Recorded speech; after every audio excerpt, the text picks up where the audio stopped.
lalamierda sa ibang bansa, alam ng mga opisyalis ng ibang bansa na ang Pilipinong pobre ay gutom na gutom na. Gutom na gutom na, habang ang ating presidente ay naglalamierda kasama si Auntie Claire.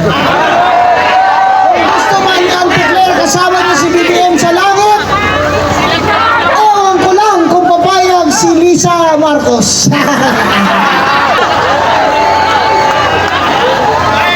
Kaya mga kababayan, manalig po tayo na may Diyos ang kalibutan. And in the Bible it says, "Vengeance is mine," said the Lord. Vengeance is mine, said the Lord. Lahat ng pag-uusig nila kay Senator Marcoleta ay may katapusan din. Pero ang mahalaga sa lahat, siya ay pinili pa rin na mag-sacrifice para sa atin, para mapukaw ang damdamin natin, mapukaw ang pag-iisip na natin na itong administrasyon ni BBM ay wala nang dalang kabutihan, puro kasamaan.